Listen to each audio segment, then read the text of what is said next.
Madam President, periodically I come to the Senate floor to raise the issue of political prisoners languishing in jails around the world. You would wonder why I do this.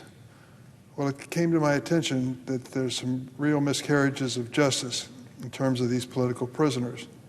And it also came to my attention that when I make a speech on the floor, sometimes people hear it, and it makes a difference.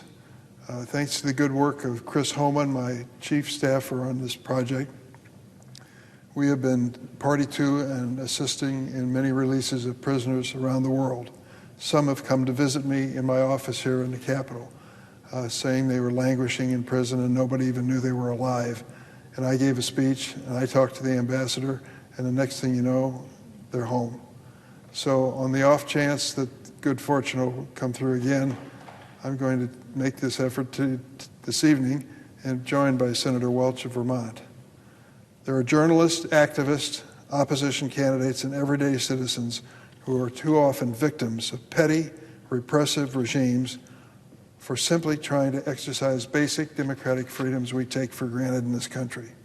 Over the years, many of those eventually released have come to see me here in D.C. Without fail, they say that their jailers cruelly tried to make them think they were forgotten and shared how sustaining it was to know voices around the world kept attention to their plight. So I'll raise a few more cases today, and I'm glad to be joined by my friend, the junior senator from Vermont, Senator Welch, who's also taking up this effort. I'd like to first start with the country of Eritrea.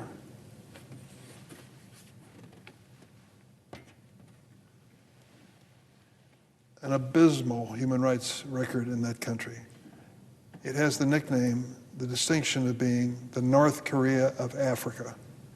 Eritrea has been ruled since its independence 3 decades ago by President Afwerki, whose regime has a well-documented history of arresting or forcibly disappearing thousands of political prisoners into secret detention centers known for appalling conditions, usually without any charges, trial, or sentencing. In September 2001, Eritrea banned all independent media and arbitrarily arrested journalism for any criticism of the government. Let me highlight a few who've been jailed for more than 2 decades.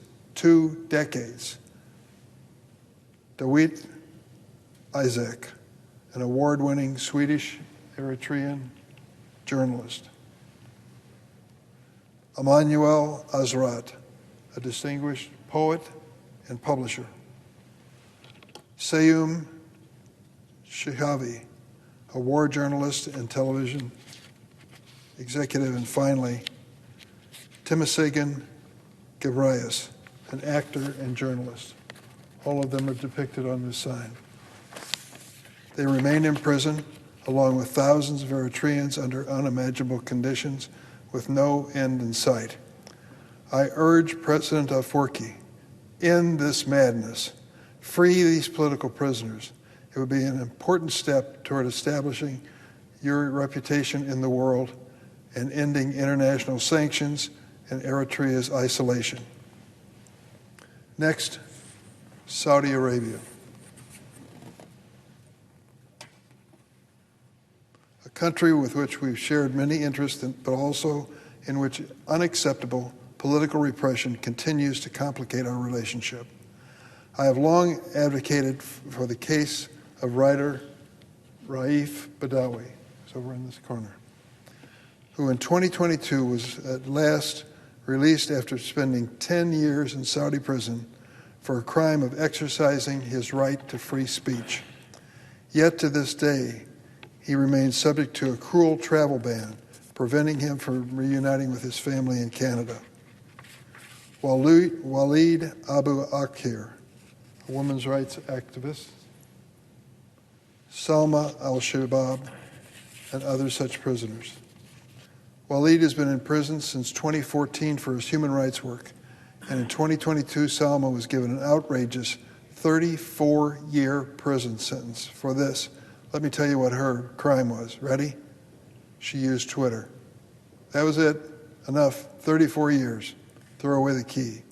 For too long, the Saudi Crown Prince has silenced dissidents and pro-democracy activists while claiming to embrace reform.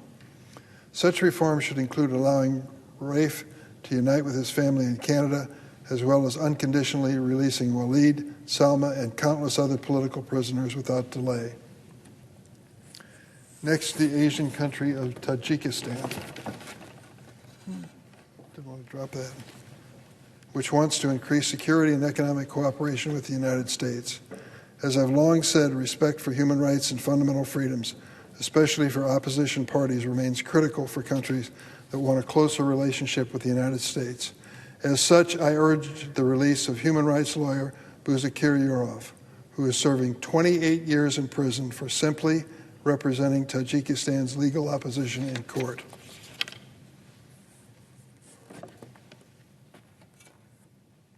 Lastly, I want to focus on the nation of Vietnam, with whom, despite China's bullying in the region, the U.S. has built a remarkably good reputation over the years. And yet, Vietnam remains at the bottom of World Press Freedom Index. In 2024, Vietnam ranked 174th out of 180 nations. The Vietnamese government continues to heavily restrict free speech, with too many journalists and human rights defenders facing harassment, detention, and harsh prison sentences under so-called anti-state propaganda laws. This includes people like Pham Chi Dung, one of the most popular writers on Voice of America's Vietnamese service, who was sentenced to 15 years in prison in 2021. He helped create the Independent Journalists Association of Vietnam, and Pham Dong Trang, considered one of the most prominent Vietnamese dissidents, who so far has served 4 years of a 9-year prison sentence. Just this year, she was awarded PEN America's Barbary Freedom to Write Award, adding to her already long list of awards from several government and press freedom groups. In 2020, just before her arrest, she wrote very movingly, and I want to quote her, "I don't want freedom for just myself. That's too easy. I want something greater, freedom for Vietnam." That's an amazing show of courage.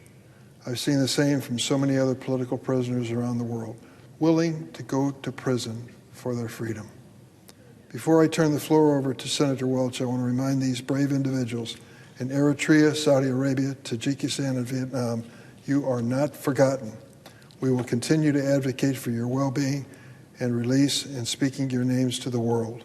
And when you are free, please come visit me here at the Capitol. I'll be waiting to shake your hand. Madam President, I yield the floor.